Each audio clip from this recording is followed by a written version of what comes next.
So why don't we tell them a little bit about what we've learned from that experience and what's going to happen now? Can I always express my joy that we always try to bury the lead? We just want to see if you're watching the video. So if you ask the question about these things, it means that you weren't watching the video, you know? So, I mean, I'm just saying.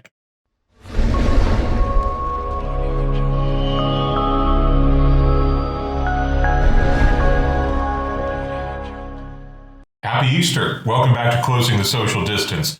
It's good to see you all again. Yes. Our first episode of the Easter season. Christos Anesti.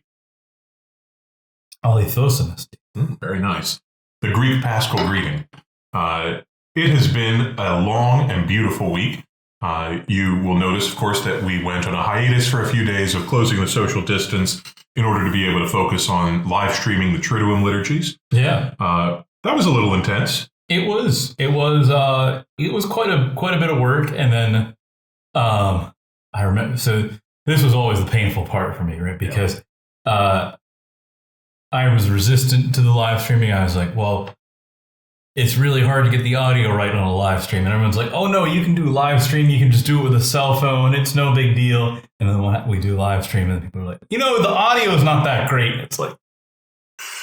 Now you know how the first George Bush felt. Yes. They pushed and you said no. They pushed again, you said no.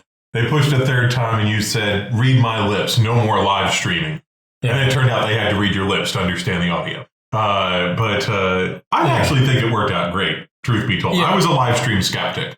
And even though the audio wasn't perfect, I actually thought it was really beautiful to be able to share those solemn liturgies with the people. So and I think the offices actually worked out the best. The office of readings and morning prayer, and people got to see the Lamentations of Jeremiah. Lamentable. Which were well executed.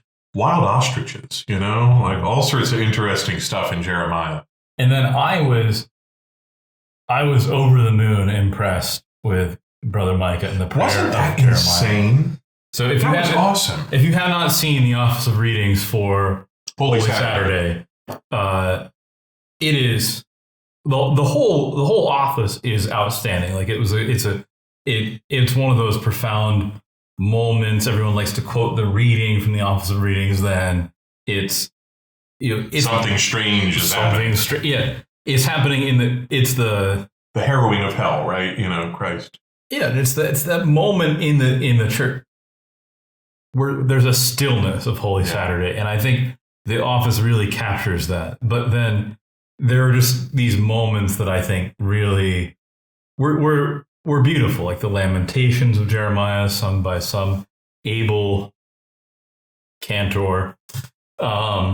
And I thought Brother Micah did an outstanding job with the prayer of Jeremiah. It's technically so difficult to do that prayer of Jeremiah that Brother Micah did. And he nailed it. I mean, traditionally, that's often sung by an older friar, like one of the seniors in the community. It was wizened.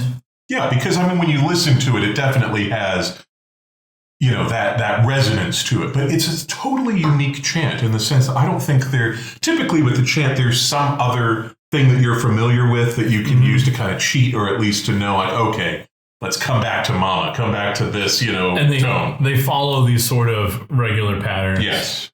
But that one, there's no pattern. There's a pattern within it, but it doesn't match anything else that I've at least heard. And it's very melismatic. So there are a lot of notes on the same syllable. Yeah. So he really did a great job. He did a wonderful job. And check it out right here. I'm assuming right there. Check it out. I really hope that YouTube actually puts one of those links up there at that point, because otherwise you'll look really silly. Well, I'm just saying. But yeah. We're the ones sitting here with chocolate milk, so we can't look silly. It's impossible. It's impossible. It's impossible. I'm going to go ahead and go out on a limb and guess that the Easter Vigil was your favorite part of the Triduum. Why would you say that? I have no idea. It's just a wild guess.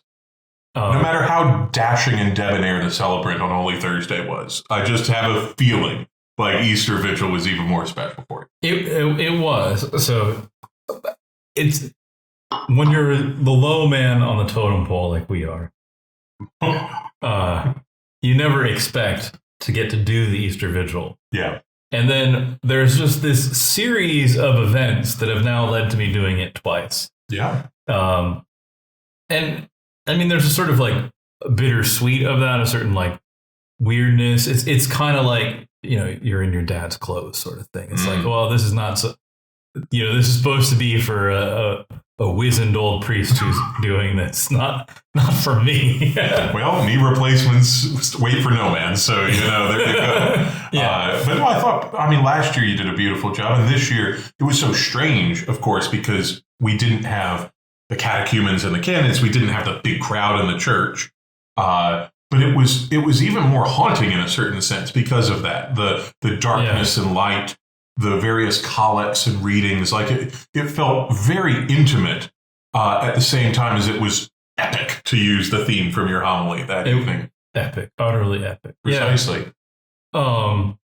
And it is so through these coincidences. Now I have actually preached on every one of the Gospels for the Easter Vigil, because when I was a deacon, my very first year as a deacon, which was year B, for whatever bizarre reason, the pastor allowed me to preach my first Easter Vigil, which that's not normal. No, my pastor, when I was a deacon, let me do the same thing. Oh, it was wonderful. That's hats off to Father Pollard. That was very good of him. I was so tickled to be able to do that. So you've covered all 3 years now. Yeah, because that was year B, last year was year C, and now we're on to year A. And of that, I actually like year B the best. Really? Because the angel says, "Don't be amazed." And see, there's a difference in the angel's attitude in the 3 Gospels is a little different each time. Sure. But that one in the year B, he says, "Don't be amazed," and you're like, pretty freaking amazing. Yeah, what are you talking about? But I think you can unpack that a little bit, and you can say, well, no, she shouldn't be amazed, because you should know that this is coming, right? Yeah. If you had been observant enough, you would know this is coming. Yeah. Except for that you couldn't possibly have been observant enough to know that it was coming. But still.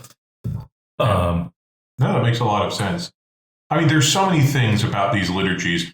We encourage you, if you're looking at the St. Gertrude YouTube web channel, to click back and look at some of these beautiful liturgies from the Triduum, because they're wonderful to be able to unpack at leisure. Yeah. Not so much because we're that great or that musical, but just the actual texts, the prayers, the ritual itself, no matter how imperfectly done by us friars.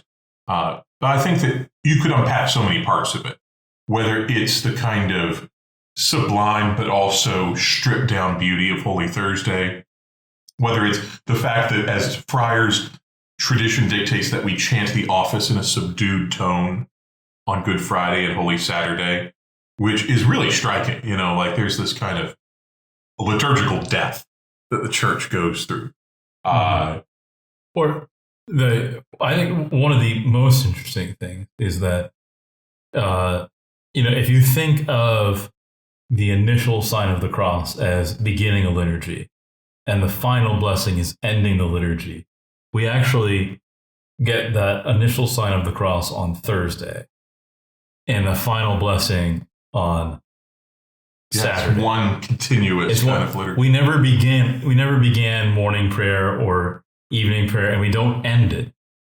And the Good Friday begins and ends, and it's totally bizarre and unique, subdued way. No, it's totally true. And I mean, the focus that we had during those days, we had a series of confessions marathons in the week preceding, the whole week leading up on Palm Sunday and Spy Wednesday. I think I was hearing confessions for about 5.5 hours total on Wednesday. Father Ben and I were comparing notes. By the end of the evening on Wednesday, I think there were 4 or 5 of us priests out in the parking lot, socially distant, trying to just cover the line and keep people moving. But after all of that energy, after all those confessions and all of that going on, there was the kind of intense stillness of the Triduum itself, that kind of prayerfulness and focus and that centering on the liturgy, which I hope that even though you may not have been able to be with us physically, you were with us in spirit, and I hope that you'll be able to enjoy some of these videos and some of these prayers to contemplate. I mean, because it's an encapsulation of a mystery we celebrate the whole year. It's not like, oh, it's over, now you can move on. Every day is a representation of the life, death, and resurrection. So yeah. So why don't we tell them a little bit about what we've learned from that experience and what's going to happen now?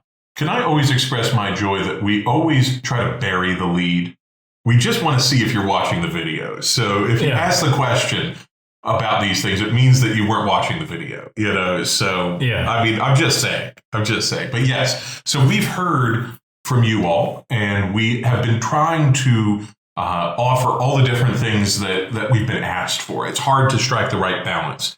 Because some of these things are mutually exclusive. You can't really live stream, at least efficiently or well, without closing the church. And you can't have adoration if we're also going to be doing the live stream, just because of the way we're set up here and what it involves for us. The equipment gets in the way of everything. Yeah. So what we're going to be doing, because there's also going to be some repair work going on in our chapel here from some of the different neglects that it suffered and some difficulties that need to be ironed out in there. So we're going to be offering adoration every weekday still, but for reduced hours, from noon to 4 p.m. And so we'll have the exposed Blessed Sacrament. We'll have adoration ongoing. All the usual caveats: don't cluster in groups, spread out, and don't form a crowd. But we really want to keep that going.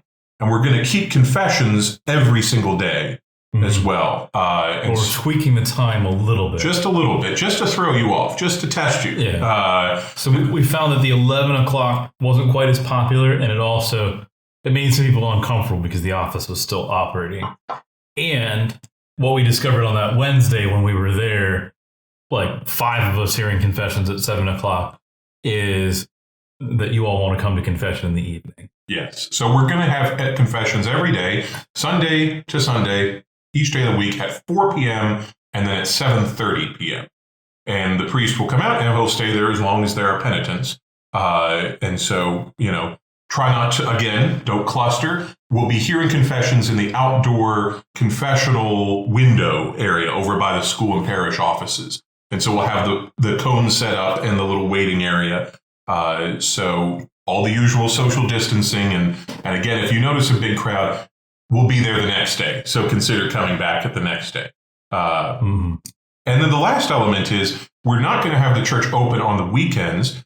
But that is in order to be able to offer you more live streaming, because we heard from so many parishioners what a big difference it made to them and how much they love being able to pray with the friars in that particular mode. And so we're going to be live streaming the Divine Office, which will be praying in the church, as well as the weekend masses. And so there'll be all sorts of good things happening. And that won't start this weekend. I don't think it'll start really next Monday, this new schedule. Yeah, this weekend we'll still keep the church open for adoration on the weekend. We'll still do the things that we've been doing.